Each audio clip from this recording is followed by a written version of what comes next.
Ini untuk semua aspek. Saya berikan ijazah amalan dari guru-guru kami juga untuk semua aspek.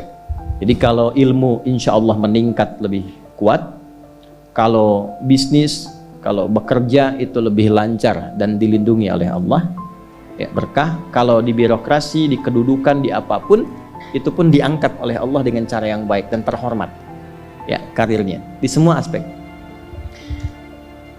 Satu sholat amalannya. Nah, bukan yang biasa. Bukan yang biasa. Kalau bisa jaga yang 40 rakaat yang sering saya sampaikan. 17 rakaat sholat fardu. Sudah? 12 rakaat rawatib. 11 rakaat yang tahajud. Jumlahnya 40. Ya. 17 rakaat sholat fardu. Kalau ini wajib. Kalau wajib standar. Ya. Mau kaya, mau tidak, ya sholat 17 rakaat juga. Mau pintar, mau tidak, 17 rakaat juga. Jelas ya? Rumusnya 24, 4, 3, 4. Ya, itu ya, nomor aksesnya. 24, 4, 3, 4. 2 subuh, 4 zuhur, 4 asar, 3 maghrib, 4 isya. Ya, jangan sampai miskol. Kalaupun miskol harus khairayyarah. Ya kan? Bukan syarrayyarah. Baik, pasti yang miskol muadzin, Allahu akbar, khairayyarah. Ya. Baru adzan belum qomat syarrayyarah. Pasti ya? Oke. Teruskan, yang 12 itu hadisnya sahih. Perhatikan baik-baik. Man shalla isnatai asyrata rak'atan fi yaumin wa lailatin. Siapa yang menunaikan salat sunnah 12 rakaat yang mengiringi salat fardunya siang dan malam. Sudah, arba'an qabla dhuhri, 4 rakaat sebelum zuhur. 4 rakaat sebelum zuhur. Teknisnya bisa langsung 4 atau 2-2. 2 kemudian salam, 2 rakaat lagi salam. Jelas? Baik. Kemudian arba'an qabla dhuhri, rak'ataini ba'daha, 2 rakaat setelahnya. Setelah zuhur 2 rakaat. 4 tambah 2 berapa? 6. Rak'ataini ba'dal maghrib, 2 rakaat setelah maghrib. 6 tambah 2 8. Rak'ataini ba'dal isya, 2 rakaat setelah isya. 8 tambah 2 10. Rak'ataini qabla al-fajri, 2 rakaat sebelum subuh. 12 ya. Nah, jaga yang 12 ini. Jaga yang 12. Kalau sebelum zuhur tidak memungkinkan 4, misal sebelum zuhur, karena kasusnya bisa berbeda. Ada Ibnu Umar, Abdullah bin Umar radhiyallahu taala anhuma, menemukan kasus berbeda, seperti Anda di kantoran waktu singkat saat Ramadan, kan? Dapatnya cuma mungkin 2. Maka ada hadis dari Nabi sallallahu alaihi wasallam, riwayatnya Ibnu Umar. Qala au kama qala hafidtu an Rasulillah sallallahu alaihi wasallam 10 rakaat. Saya hafal dari Nabi 10 rakaat. Kalau tidak sempat sebelum zuhur 4, boleh 2. Nah, dari Ibnu Umar ini sebelum zuhurnya 2 rakaat. Sebelum zuhurnya berapa? 2 rakaat. Jadi kalau bisa 4, kalau tidak memungkinkan berapa? 2. Orang yang terbiasa 4, lalu karena kondisi tertentu dia mengerjakan 2, tetap dicatatkan oleh malaikat 4 jumlahnya. Dari mana dalilnya? Hadis. Idza maridal abdu aw safar kutiba lahu misla ma kana alaihi muqiman sahiha. Kalau seseorang sakit atau bepergian jauh, atau dia sedang punya uzur syar'i seperti 2 hal tadi, dan tak mampu melakukan amalan rutinnya seperti biasa, maka tetap dituliskan pahalanya sempurna seperti rutin dan mukimnya. Contoh, ibu mohon maaf ya bu ya, mohon maaf. Perempuan dalam keadaan suci, sholat subuhnya berapa rakaat? 2, ya 2 kan nggak mungkin 3 kan? Baik ya, 2 rakaat. Sholat qabliyahnya berapa rakaat? 2 rakaat. Baik. Setelah itu baca Quran nggak? Alhamdulillah. Misal 1 halaman, kan? Misal. Ibu kerjakan saat suci. Saat sedang tidak suci, masa haid tiba, sholat tidak? Tidak. Baca Quran tidak? Nah, kalau punya kebiasaan sholat, baca Quran, dan tiba masa haidnya, itu pahalanya tetap dituliskan sesuai kebiasaannya. Harus tahu itu. Makanya manfaatkan, karena kalau sudah tiba masa monofos, sama. Itu Allah tuh memberikan kemuliaan khusus. Makanya bu, kalau ngaji dengan ustadz-ustadz tertentu, bikin kurikulum ngajinya fikih perempuan aja, gak usah jauh-jauh. Fikih perempuan. keluarkan karena banyak pahala mengalir di dalamnya. Ya. Dan kadang-kadang saya suka bingung kalau bahas fikih rumah tangga itu kenapa yang tegang-tegang gitu.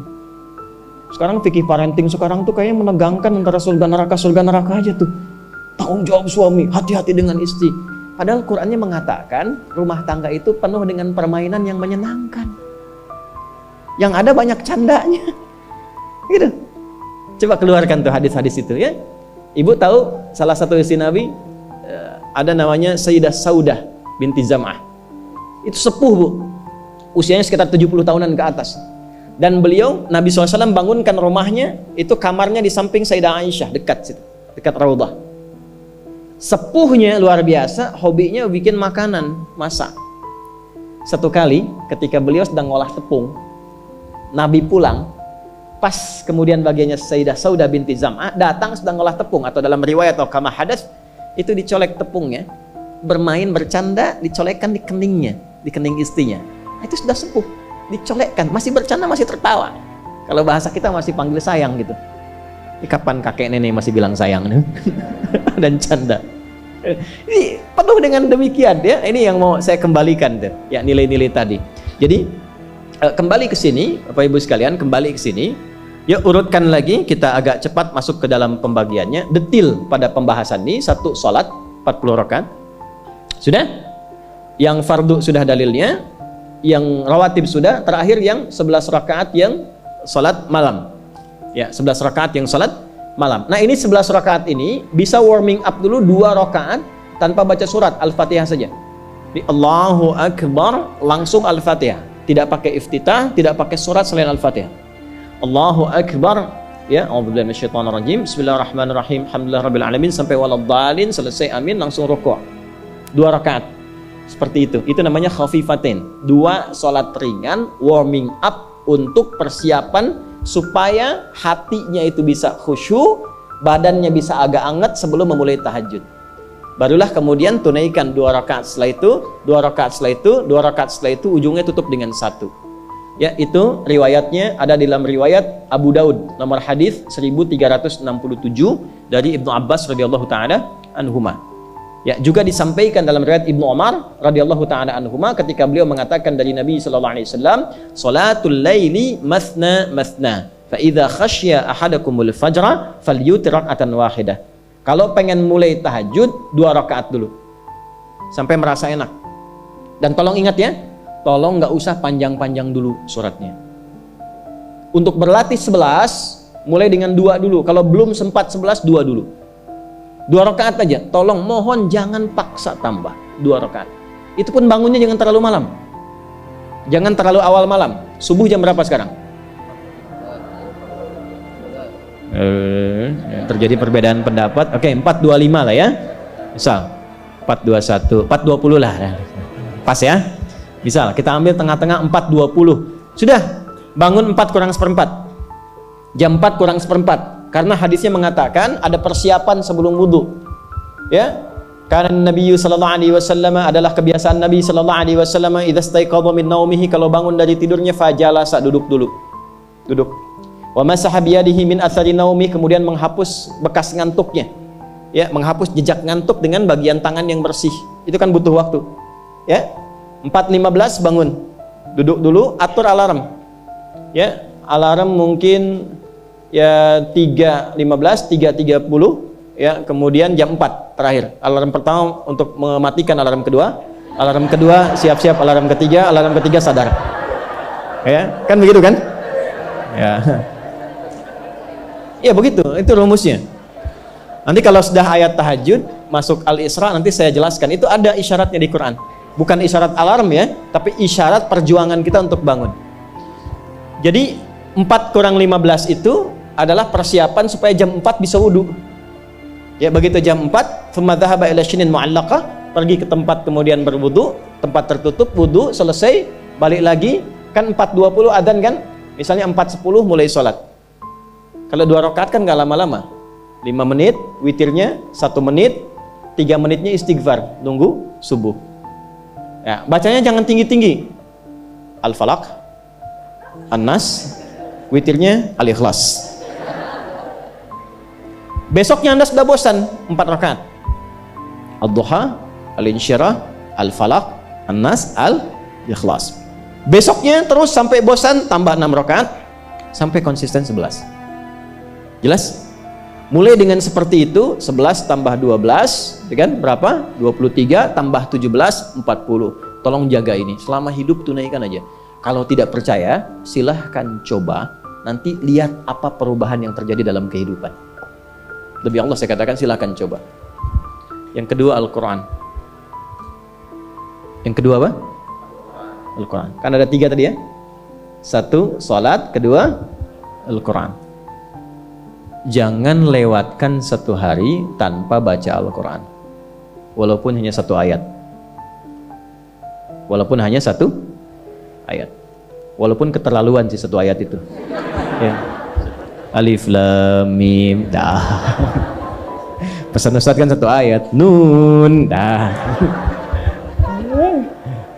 Oke. 1 halaman. Nah, biasanya begini, semakin banyak dibaca, semakin terjadi perubahan yang berbeda. Kalau ingin nguji begini, hari ini baca 1 halaman, besok baca 2 halaman. Nanti lihat perubahan yang terjadi antara hari ini dengan besok. Pasti ada pengaruh. Paling minimal, Allah akan jaga keadaan diri kita dari berbagai bentuk kegelisahan. Semua tenang aja. Ada masalah apapun, kasih ketenangan, kasih ketenangan. Dan ketenangan itu paling mudah melahirkan solusi. Jelas? Oke, 2, Al-Quran. 3 kira-kira apa? 3 apa kira-kira? 3, jaga wudhu. Gak pakai jaga wudhu.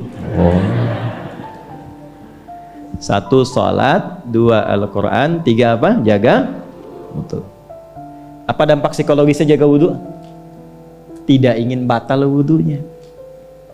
Kalau orang tidak ingin batal, maaf kalau kebanyakan bohong batal tidak. Maksiat, itu batal maknawi. Makanya orang punya wudhu itu pasti kalau dia selalu jaga wudhunya akan terjaga dalam kebaikan. Karena fungsi wudhu salah satunya mencegah maksiat. Itulah sebabnya setelah wudhu kita doa taubat. Coba selesai wudhu kok taubat. Asyhadu an la ilaha illallah wa asyhadu anna Muhammadan Rasulullah. Kemudian Allahumma ja'alni minat tawwabin. Ya Allah, jadikan aku orang yang selalu taubat, bebas dari maksiat. Itulah rahasia wudhu. Salah satunya menjaga seseorang dari perbuatan maksiat. Ya, tidak bermaksiat, jaga wudhu. Saya itu banyak bercanda dengan keluarga, termasuk anak-anak. Bercanda terus, tapi serius dalam 3 hal. Salat, Quran, dan jangan pernah bermaksiat. Itu kalau anak saya itu pegang, Bu, Pak, ini cerita aja ya. Pegang mushaf nggak benar aja, itu bisa saya lempar dari jauh. Minimal saya teriaki. Pegang mushaf nggak benar, bukan nggak baca. Pegang mushaf, misal mushaf harusnya begini, misalnya dia pegang begini, atau taruh di atas paha, kaki, misalnya apa, itu bisa saya lempar dari jauh. Perbaiki. 3 itu serius. Ya, karena itu adalah sesuatu yang bisa merubah kehidupan kita, dan itu yang paling memuliakan kita dan dimuliakan kita dengan itu.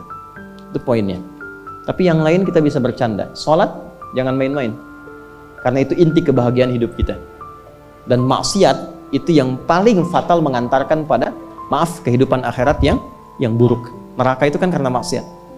Nah, 3 itu ya, tolong jaga, nanti lihat perbedaannya. Silahkan bedakan rasanya, rasakan bedanya, dan pasti akan terasa bedanya.